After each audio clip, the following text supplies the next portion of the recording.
Hi everyone, welcome back to my channel.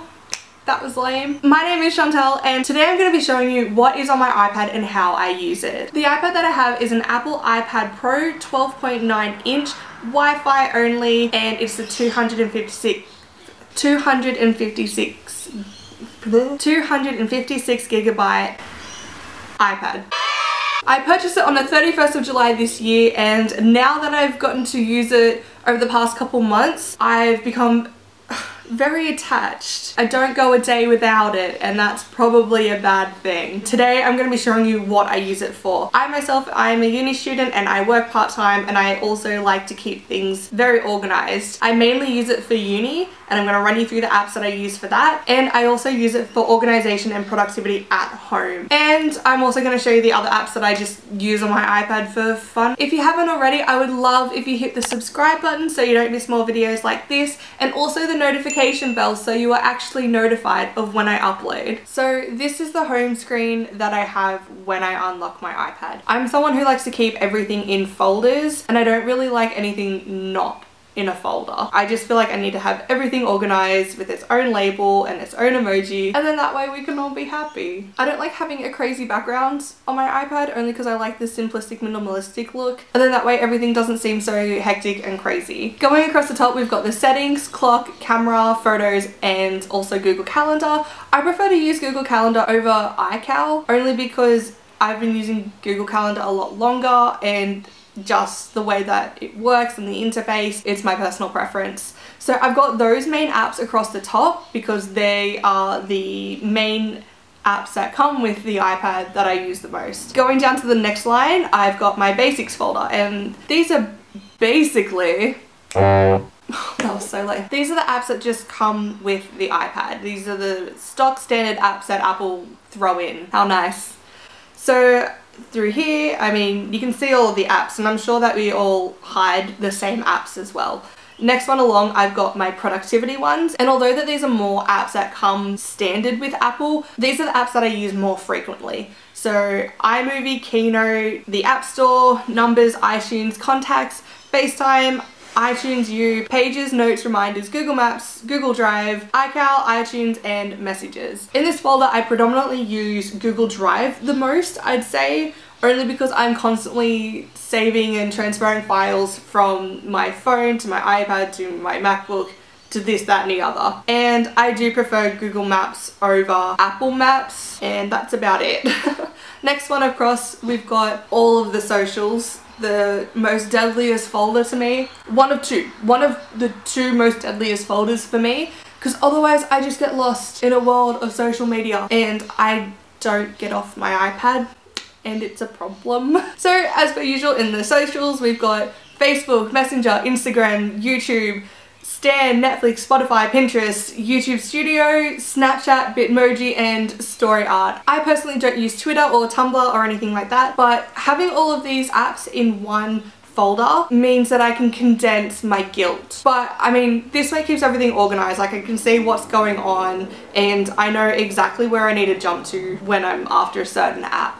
Next one across is Microsoft. I don't hugely use this, but I'll show you why soon. I do from time to time use Microsoft Word, and that is always fun when it wants to load. I don't always hugely use Microsoft apps for uni. I will use Microsoft Word from time to time when I'm writing major research essays and lab reports and things like that, but I don't always use it on a day-to-day basis. That's about it for Microsoft. Over in the games tab, this is folder 2 of 2 of deadly folders on my iPad, because I just get lost in a realm of online games and it's bad. Moving on. Next one down, we've got my Shonny folder, and in this one we've got a couple of familiar apps that I'm sure you're familiar with, such as Procreate and Kindle. But in here I've got Day One, which is where I like to do some journaling from time to time. Next one along is Procreate, which I'm sure we are all familiar with. Next one along, we've got Kindle. I actually have a Kindle, but if I'm not with my Kindle, or if I feel like reading and I'm at uni, then I can definitely just pick up where I left off. Picmonkey is the website that I use to edit my YouTube thumbnails, and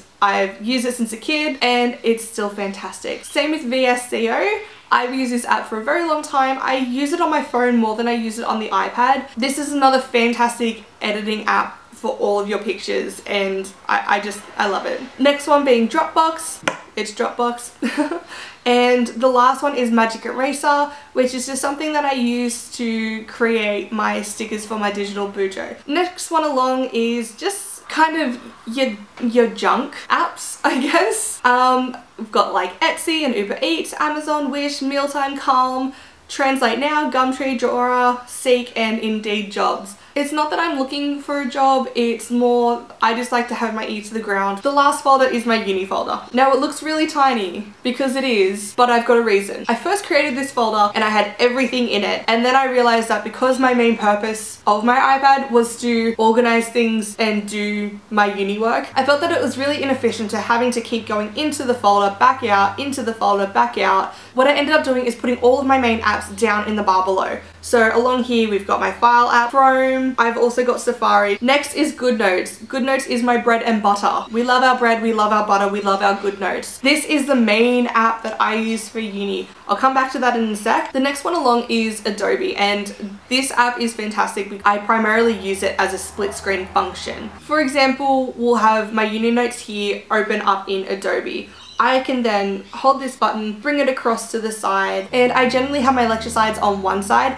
with my notes on the other. And for example, this is the start of some of my lecture summaries for the developmental subject. So I can have my notes really small on one side, giving me a large writing space on the other, and that way I can either type my notes as seen here, or I can go ahead and handwrite them, create mind maps and everything like that. If you do want a video on how I do my lecture notes and how I study and things like that for uni, let me know in the comments below and I'll look into that. The other one that is a staple, only because I find that it's an easier way to have my notes in one place, Apple Books or something. Oh god. But I've created a folder where I have all of my subject outlines for this semester, and that way I can go through and I can have a look at any of my subject outlines and gather any information that I need. So that's a short rundown of all of the apps that I do have on my iPad. I do try to use it to organize a lot of other things though. So for example, my Google Calendar. My Google Calendar is something that I cannot live without. Even though I use a hard copy planner, which is my Erin Condren planner, which I've done a video on, I'll link above, I predominantly use that to write my uni notes in terms of what I have to do and what I've got to complete. But Google Calendar is the one that Andy and I use. We have a lot of joint calendars, and that way neither of us miss anything coming up. So neither of us have an excuse to say, oh, I didn't know, I didn't see, I forgot. It's like, well, it's in the calendar, use it. Which is usually for me, because if it's not in my calendar, I don't know about it. But I'm gonna wrap this one up here. If you guys like this video, please hit that subscribe button so you can see more videos like this. I might do a how I take uni notes, or if you guys have any suggestions on what apps I am missing out on, let me know. I search the app store quite often and I'm looking online, but I'm still trying to find some more that take my fancy. If you like this video, please give it a big thumbs up, and I will see you guys in the next video. Bye!